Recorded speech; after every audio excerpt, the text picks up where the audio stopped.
नमस्कार साथियों, स्वागत है आप सभी का अंकित इंस्पायर इंडिया पर। मैं हूं अंकित अवस्थी।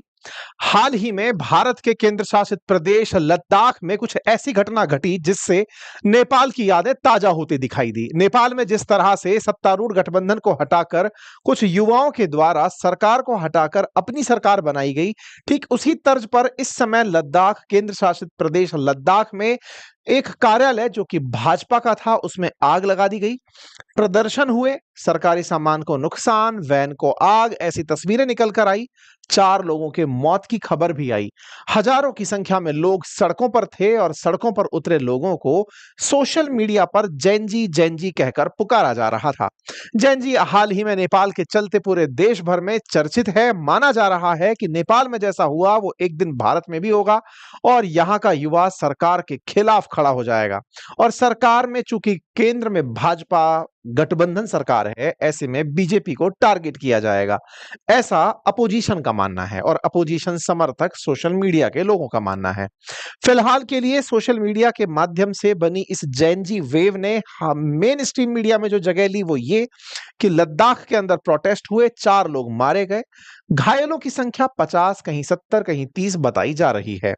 इस घटना के पीछे जिम्मेदार कौन है, ये तो खैर कानून व्यवस्था इस बात के बारे में विचार करेगी, लेकिन फिलहाल जिनका नाम इस आंदोलन से जुड़कर आ रहा है उनमें एक नाम सोनम वांगचुक का है और एक दूसरी तरफ नाम एक कांग्रेस के काउंसलर का है। कांग्रेस के काउंसलर जपांग नाम से इनका नाम है और इनके बारे में फिलहाल चर्चाएं हो रही हैं। इस पूरे विषय पर डिटेल से हम आगे बढ़ेंगे, लेकिन उससे पहले आपको एक जरूरी जानकारी दे दें, और वो ये कि स्टॉक मार्केट से अगर आप संबद्ध रहना चाहते हैं, जानना चाहते हैं कि ट्रेड कैसे होते हैं, आप अपना पैसा कैसे इन्वेस्ट करें, नॉलेज के माध्यम से कैसे ट्रेड के अंदर आप एंट्री करें, तो आप फंडामेंटल ऑफ स्टॉक्स का हमारा कोर्स जो कि बातें बाजार के एप्लीकेशन पर है, आप उसे जाकर ज्वाइन कर सकते हैं।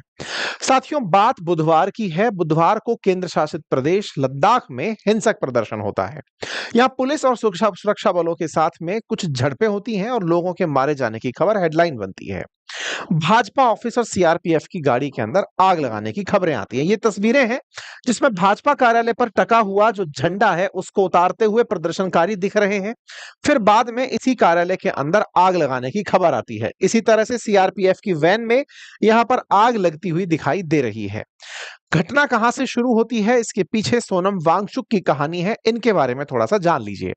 सोनम वांगचुक, जिन्हें 3 इडियट फिल्म के अंदर रैंचो के किरदार से प्रेरित बताया जाता है, या फिर ये कहिए कि रैंचो का किरदार सोनम वांगचुक से प्रेरित बताया जाता है। कहा जाता है कि सोनम वांगचुक जो कि एक सोशल एक्टिविस्ट हैं, पेशे से मतलब पढ़ाई में इन्होंने इंजीनियरिंग की पढ़ाई की और हाल ही में प्रतिष्ठित रमन मैग्सेसे अवार्ड से 2018 में सम्मानित हुए हैं। ये कई दिनों से प्रोटेस्ट कर रहे थे। प्रोटेस्ट की शुरुआती तस्वीर सितंबर 10 की आपके सामने है, जब आपने आमरण अनशन भूख हड़ताल के रूप में शुरू किया। ये उनके डे 1 की तस्वीरें हैं। आप लद्दाख में प्रोटेस्ट पर थे और आपने 35 दिन के प्रोटेस्ट का सोचा था। आपको यहां पर प्रोटेस्टर्स साथ में दिखाई दे रहे हैं। आप हर दिन अपने प्रोटेस्ट के अपडेट डेट वाइज डालते चले जा रहे थे कि मैं प्रोटेस्ट में बैठा हूं और मेरे साथ प्रोटेस्ट में यहां पर कुछ पूर्व सैनिक शामिल हैं, युवा शामिल हैं, और ये याद दिलाना चाहते हैं केंद्र सरकार को कि हमारी आपसे कुछ कमिटमेंट्स थी, आपकी हमसे कुछ बातें थी, वादे थे, आपने उन्हें पूरा नहीं किया है, आप उन्हें पूरा कर दीजिए। आपने लद्दाख के लोगों से, लेह लद्दाख के लोगों से कुछ वादे किए थे, आप उन्हें पूरा कर दीजिए। 2019 में जब इसे यूनियन टेरिटरी बनाया गया तो हमारे साथ में जो नुकसान हमारा हुआ या फिर जिस तरह से हमारे साथ वादे किए गए थे उन्हें पूरा करिए। ऐसा कहते हुए सोनम वांगचुक हर दिन अपने अनशन को लीड करते हुए चल रहे थे। दिन बीत रहे थे, दिन के साथ साथ इनकी तबीयत भी डेटोरिएट हो रही थी और इनके साथ में जो साथ में लोग उतरे थे आमरण अनशन भूख हड़ताल के लिए, उनकी तबीयत में भी दिन पे दिन बिगड़ाव देखा जा रहा था।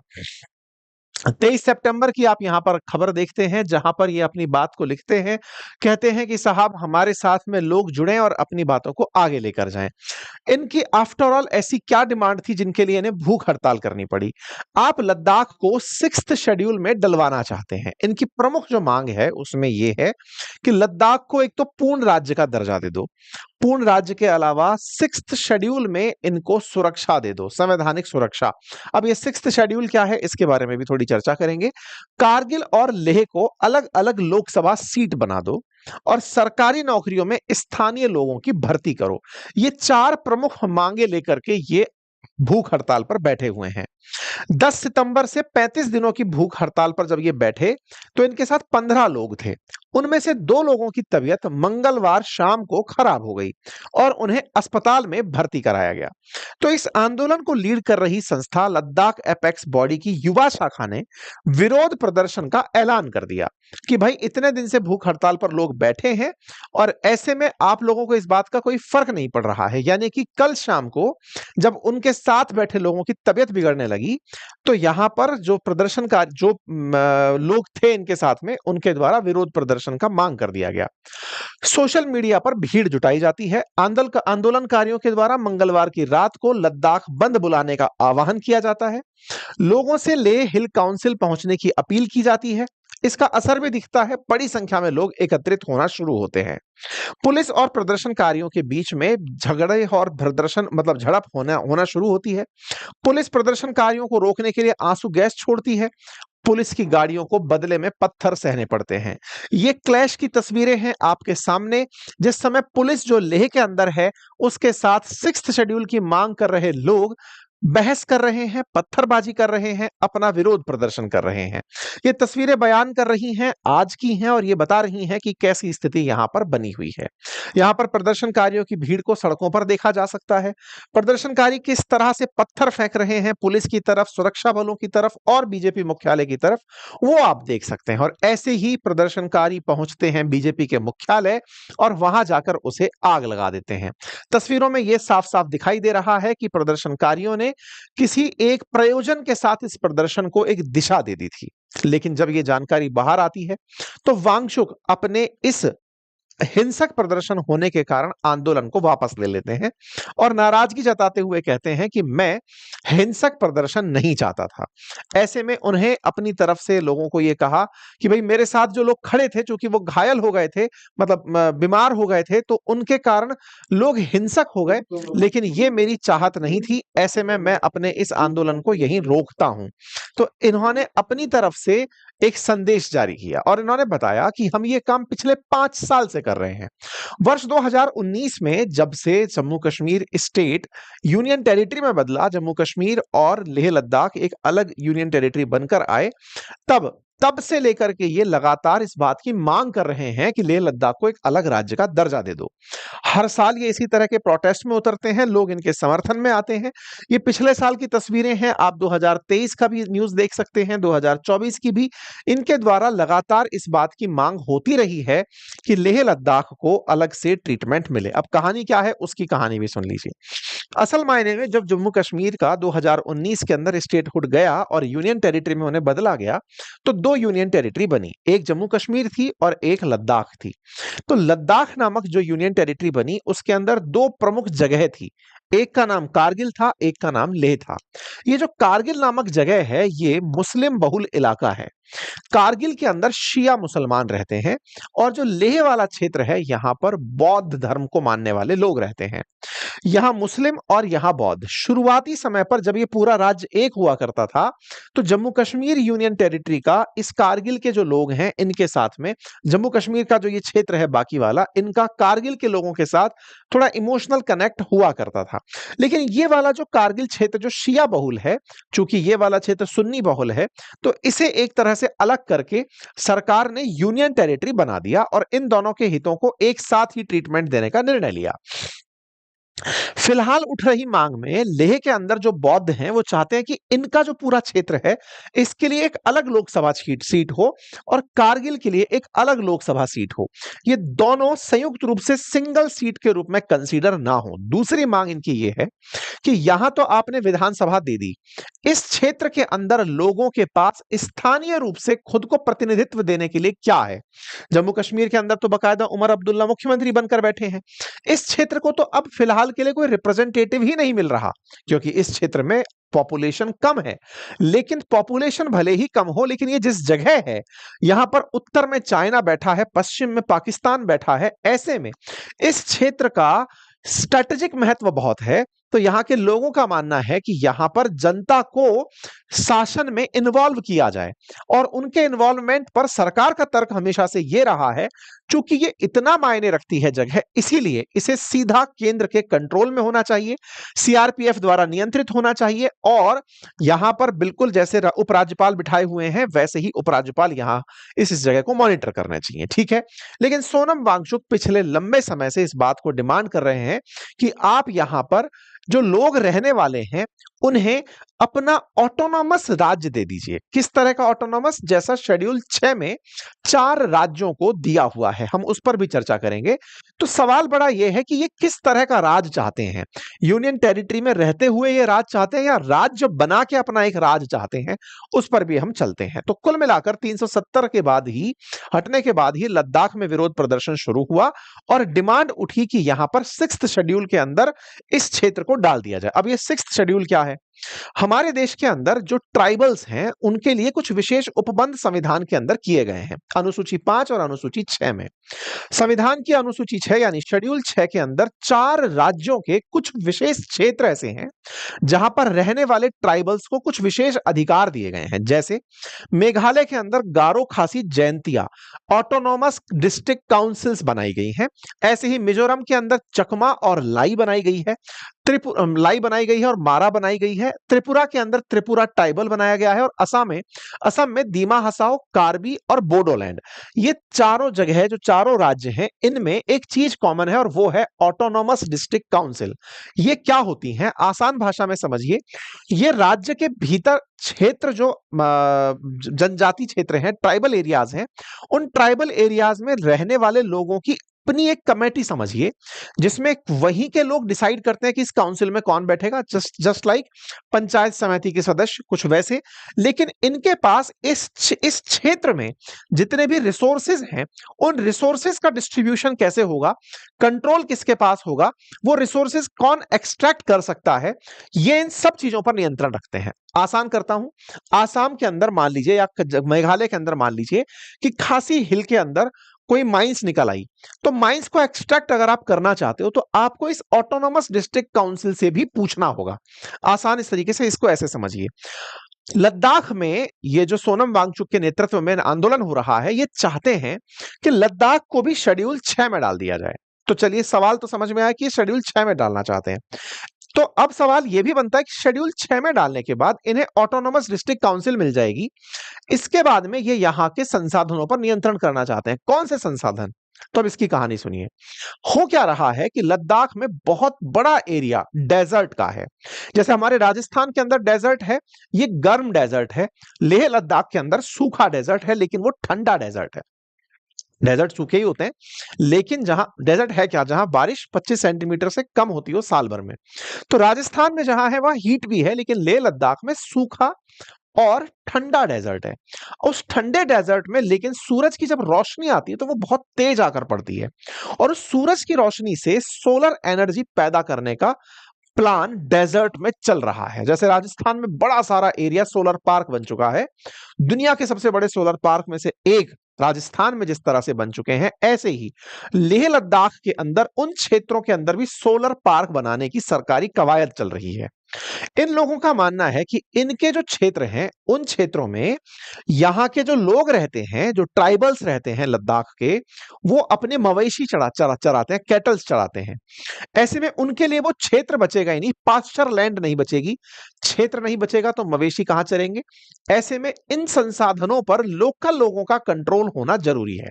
इसलिए ये लगातार शेड्यूल 6 में एक प्रमुख कारण से इस मांग को रखते हैं। और भी कई कारण है। इनका कहना है कि सरकार इन क्षेत्रों को विशेष बड़े उद्योगपतियों को दे रही है, बिल्कुल वैसे जैसे राजस्थान के अंदर टाटा, अंबानी, अडानी, बड़ी-बड़ी कंपनियां जो भी सोलर में हैं वो सब आकर के क्षेत्र ले रही हैं। तो बोले ऐसे इन क्षेत्रों को भी ये प्राइवेट कंपनियों को देना चाहते हैं तो ये नहीं होना चाहिए। इसलिए हमें ऑटोनॉमस डिस्ट्रिक्ट काउंसिल दे दो, हम डिसाइड करेंगे कि किसको जगह देनी है।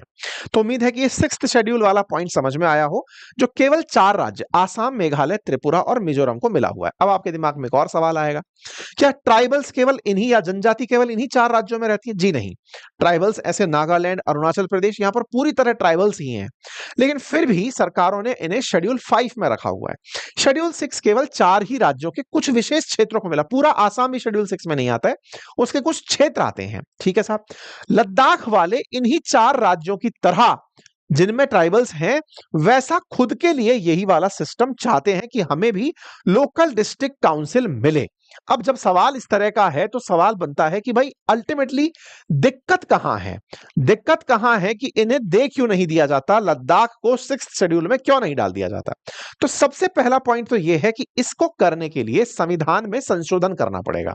तो क्या संविधान संशोधन इतना मुश्किल टास्क है? नहीं, सरकार चाहे तो ये कर सकती है। दिक्कत यहां नहीं है, दिक्कत यह है कि इस तरह का अधिकार फिर हर राज्य जहां पर जनजातियां हैं वहां पर हर जगह इस तरह की चीजें होने लगेंगी। जनजातियां सामान्यतया जंगल के क्षेत्रों में, उन क्षेत्रों में पाई जाती हैं जहां माइंस एंड मिनरल्स बहुतायत में है। जनजातियां ऑब्वियसली वो वाले क्षेत्र हैं जहां पर वन है, वनवासी हैं जनजाति। ऐसे में जहां वन है वहीं पर माइंस और मिनरल्स भी कोइंसिडेंशियली पाए जाते हैं। ऐसे में कानूनी रूप से उन्हें यह अधिकार होगा कि वो उन क्षेत्रों से माइन और मिनरल्स को निकालने नहीं देंगे, और जब नहीं निकालने देंगे तो देश के लिए एक बड़ा चैलेंज खड़ा हो जाएगा। माइन और मिनरल नहीं निकलेंगे, इसी चिंता को सरकार ने बहुत सारे राज्यों में फील किया। जैसे मणिपुर के लोग भी लंबे समय से चाहते हैं कि उन्हें शेड्यूल 6 में डाल दिया जाए। नागालैंड, अरुणाचल प्रदेश ये भी चाहते हैं कि 6 शेड्यूल में डाल दिया जाए। और तो और ट्राइब्स तो राजस्थान में, मध्य प्रदेश में और भी बहुत से राज्यों में है। यहां पर भी ये डिमांड उठने लगेगी, झारखंड में उठने लगेगी, उत्तर छत्तीसगढ़ में उठने लगेगी कि हमारे ट्राइबल एरियाज को, इन क्षेत्रों को आप इसमें डाल दो। इससे दिक्कत क्या होगी? सरकार के लिए एक बार संविधान में संशोधन बहुत सारे राज्यों में सेम प्रकार का आंदोलन खड़ा कर देगा। अगर वो यहां पर लद्दाख के लिए यह बात मान जाते हैं तो वो अन्य राज्यों में भी होते हुए इस प्रोटेस्ट को देखते हैं। आप आसान भाषा में समझिए, जो आज हमारे यहां पर रेड कॉरिडोर कहा जाता है, रेड कॉरिडोर का मतलब बिहार, झारखंड, छत्तीसगढ़, उड़ीसा और थोड़ा बहुत हिस्सा नीचे आंध्रा का, जहां पर नक्सलाइट्स पाए जाते हैं, नक्सलवाद पाया गया। जहां पर नक्सलवाद का शुरुआती कारण यह दिया गया था कि ये लोग जंगलों को नहीं हटने देना चाहते थे क्योंकि ये जंगल से प्रेम करते थे, लेकिन वास्तविकता ये थी कि उन जंगलों के नीचे माइन और मिनरल्स थे, सरकार उनको निकालना चाहती थी और ये लोग उनको निकलने नहीं देना चाहते थे। हालांकि इसमें बहुत सारे अदर फैक्टर्स भी इन्वॉल्व हुए, बाहरी इन्फ्लुएंस भी इन्वॉल्व हुआ और धीरे धीरे ये आतंक की तरह एक बड़ी दिक्कत भारत की बन गया था। तो ऐसे समय पर अगर संविधान में ऐसी स्थिति बनती है तो फिर बहुत सारे क्षेत्रों में यह मांग उठने लगेगी और वो देश के अंदर एक बहुत बड़ी दिक्कत खड़ी कर देगी संवैधानिक रूप से सरकार के लिए कि वो संविधान के इन एजिटेशंस को दबा नहीं पाएगा। ठीक है, तो ये शेड्यूल 6 में लद्दाख को डालने से डर क्यों रहे हैं, मैंने आपको वो बता दिया। एक लद्दाख की बात नहीं है, उसका असर कहां तक पड़ेगा उसकी बात है। तो ये कारण है जिसकी वजह से सरकार इन चीजों से बच रही है। लेकिन इन ये जो प्रदर्शनकारी हैं, इनका मानना है कि नहीं, हमारी मांग सर्वोपरि है, इसे मानिए, और अगर नहीं मानोगे तो हम ये हरकत कर देंगे। जो हुआ ये वाकई में दुर्भाग्यपूर्ण है। ये दुर्भाग्यपूर्ण स्थिति बनने से पहले रोकी जा सकती थी। ऐसा मैं क्यों कह रहा हूं? क्योंकि ये जो सोनम वांगचुक के नेतृत्व में प्रदर्शन हो रहा था, इन्हें 6 अक्टूबर को सरकार ने इनवाइट किया था बातचीत के लिए। ये 21 सितंबर की न्यूज है, 6 अक्टूबर का इनको टाइम मिला था। तो फिर ये एजिटेशन क्यों हुआ, ये प्रदर्शन क्यों हुआ, ये बड़ा सवाल बन रहा है। जब इन्हें सरकार ने इनवाइट किया था और इनके साथ लंबे समय से मिनिस्ट्री ऑफ होम अफेयर्स की बातें चल रही हैं कि आपके लोगों के लिए, लद्दाख के लोगों के लिए लोकल रिजर्वेशन कैसे हो, स्थानीय लोगों को रोजगार में कैसे लाया जाए, उनकी सुरक्षा कैसे सुनिश्चित की जाए, उनके अधिकारों की पूर्ति के लिए क्या कुछ किया जाए, इसके लिए लगातार बातें चल रही हैं। लेकिन ये अचानक भड़की हिंसा ने सरकार को सोचने पर विवश कर दिया। क्या सोचने पर विवश कर दिया? क्योंकि कुछ समय पहले नेपाल में जो हुआ, जैन जी के द्वारा प्रोटेस्ट हुए, शुरुआत में प्रधानमंत्री को छोड़कर भागना पड़ा और वहां पर छात्रों के द्वारा सत्ता का निर्माण कर दिया गया। इस पर हमने प्रॉपर सेशन भी किया, नेपाल के अंदर सत्ता बदल गई, हमने जानकारी दी। ये चर्चा जब नेपाल में शुरुआत में हुई सितंबर के अंदर, हमारे देश की राजनीति में 18 सितंबर तक पहुंचते पहुंचते लीडर ऑफ अपोजिशन के ट्वीट पर छाने लगी, भाषणों में छाने लगी। उनको उम्मीदें जगने लगी कि हमारा देश का जैन जी कुछ कर सकेगा, जो नेपाल में कर गया, जैसे बांग्लादेश में कर गया, ऐसे हमारे देश में भी करेगा। 18 तारीख को इन्होंने जैन जी शब्द को अपनी तरफ से हाईलाइट किया और आज जो सोशल मीडिया पर ट्वीट्स चल रहे हैं उसमें जैन जी जैन जी जैन जी ही जैन जी दिखाई पड़ रहे हैं। जैन जी जैन जी जैन जी ने ये कर दिया, जैन जी ने सत्ता उखाड़ फेंकी, और कई प्रोटेस्ट ऐसे निकल कर आए जिसमें यह कहा गया कि सरकार के खिलाफ इस तरह के प्रदर्शन करके जैन जी जाग चुका है, जैन जी पलटा मार सकता है, सरकार को उखाड़ फेंक सकता है। मतलब जहां बातें ना हो वहां भाजपा दफ्तरों को फूंक दो, इस तरह की मांग की जाने सोशल मीडिया पर लगी। तो ये अपने आप में एक तरह की उकसावे की कार्रवाई के रूप में नेशन वाइड देखा गया। यही कारण है कि बीजेपी इस मामले में अब तक, जहां मिनिस्ट्री ऑफ होम अफेयर्स इस मामले को देख रहा था, बीजेपी इस मामले को लेकर आ गई कि देखो ये करवाने वाले लोग कौन हैं और ये चाहते क्या है। और हुआ क्या, बीजेपी ने क्या एलिज किया, उन्होंने क्या देखा कि इस पूरी घटना के अंदर एक कांग्रेस का पार्षद इन्वॉल्व है और उस पार्षद का नाम इन्होंने निकाला गया, स्टांगिंग सेपांग करके एक नाम से व्यक्ति आया। कहानी क्या है, तो यहां पर ये जो तस्वीरें बाहर आई, अमित मालवीय जी जो सोशल मीडिया संभालते हैं, बीजेपी का आईटी सेल संभालते हैं, उन्होंने अपनी ट्वीट के थ्रू जानकारी दी कि ये एक व्यक्ति है जिसका नाम कुछ तो है स्टांगिंग सेपांग करके, ये कांग्रेस का काउंसलर है और उसने इस पूरे आंदोलन के अंदर इस तरह की आगजनी करवा करके बीजेपी मुख्यालय को फुकवाने का काम किया, लोगों को उकसाने का काम किया। यह व्यक्ति इस तरीके से यहां पर दिखाई दिया, एक आध वीडियो भी दिखाई दिया जिसमें ये लोगों को भड़काते हुए, मोटिवेट करते हुए दिख रहा है। इसके एक दो वीडियोस और आए जिसमें ये राहुल गांधी जी जब यात्रा पर थे तो उनके साथ में दिखाई दिया था। इसके साथ साथ 23 तारीख को ये कांग्रेस के मतलब लद्दाख प्रेस कॉन्फ्रेंस में बैठ करके भाषण देता है और 24 तारीख को ये दंगे करवा देता है या फिर आग लगवा देता है, ऐसी जानकारी निकल कर आती है। जब सोनम वांगचुक से पूछा जाता है कि साहब आपके यहां पर कांग्रेस के द्वारा इस तरह का काम करवाया गया, इस पर आप क्या कहेंगे, तो इन्होंने कहा कि कांग्रेस का लद्दाख में कोई ज्यादा जनाधार नहीं है, इतना नहीं है कि 5000 लोग उनके कहने पर हाजिर हो जाएं। तो बोले ऐसा उनके द्वारा नहीं हो सकता, ये आंदोलन में थे, इनको पता नहीं, पता भी था कि क्या नहीं था, ये तो खैर आप सुरक्षा एजेंसी पूछेंगे इनसे, लेकिन कुल मिलाकर के इस आंदोलन में राजनीति एंट्री कर गई। शुरुआत में सोनम वांगचुक का आंदोलन जिस तरह से चला आ रहा था, लद्दाख के प्रति एनवायरमेंट की हिफाजत के साथ साथ शेड्यूल 6 में आकर के क्षेत्र की सुरक्षा से लेकर के हिमालय की सुरक्षा से लेकर के, जिसके चलते इन्हें मैग्सेसे पुरस्कार से सम्मानित किया गया, अब उसमें चूंकि राजनीति एंट्री कर गई, 4 लोगों की मौत हो गई, 70 के करीब लोग घायल हो गए, तो अब यहां पर राजनीतिक विचारधारात्मक विवाद जो है वो ज्यादा बड़ा स्थान लेगा। देखना होगा कि किस तरह से केंद्र इस विषय को डील करता है, चूंकि ये अति संवेदनशील जगह है। समझने की बात यह है कि चूंकि ये अति संवेदनशील जगह है, और संवेदनशील से मेरा मतलब है कि एक तरफ पाकिस्तान, एक तरफ चाइना बैठा हुआ है, तो केंद्र को भी चाहिए कि इस मामले को, केंद्र को और विपक्ष को भी चाहिए कि इस मामले को अति संवेदनशीलता के साथ हैंडल किया जाए। ऐसा ना हो कि हमारी इस देश के इस भूभाग के अंदर हुए अनरेस्ट का दुश्मन लाभ उठा ले जाए। ये अति संवेदनशील विषय है।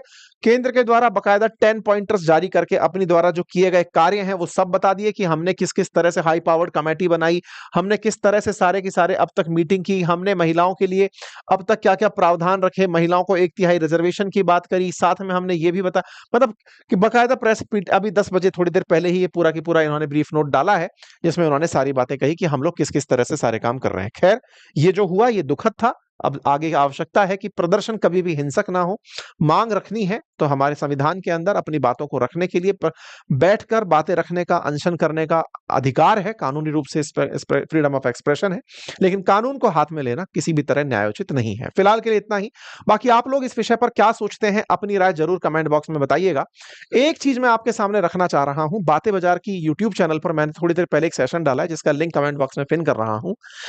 क्या हम लोगों ने क्रिप्टो ना अपनाकर भारत ने गलती कर दी क्या, कि हम क्रिप्टो को नहीं अपना रहे, उसको मान्यता नहीं दे रहे? मैंने इसके पीछे अमेरिका के साथ हुई जो जियोपॉलिटिकल पाकिस्तानी साठगांठ है, उसके अलावा भारत का अंतरराष्ट्रीय स्तर पर धीरे धीरे पिछड़ना है, उन सारे मुद्दों को उठाते हुए एक विश्लेषण किया है। इस वीडियो को समय निकालकर अवश्य देखिएगा। लिंक कमेंट बॉक्स में पिन है, यूट्यूब पर उपलब्ध है। Thank you so much.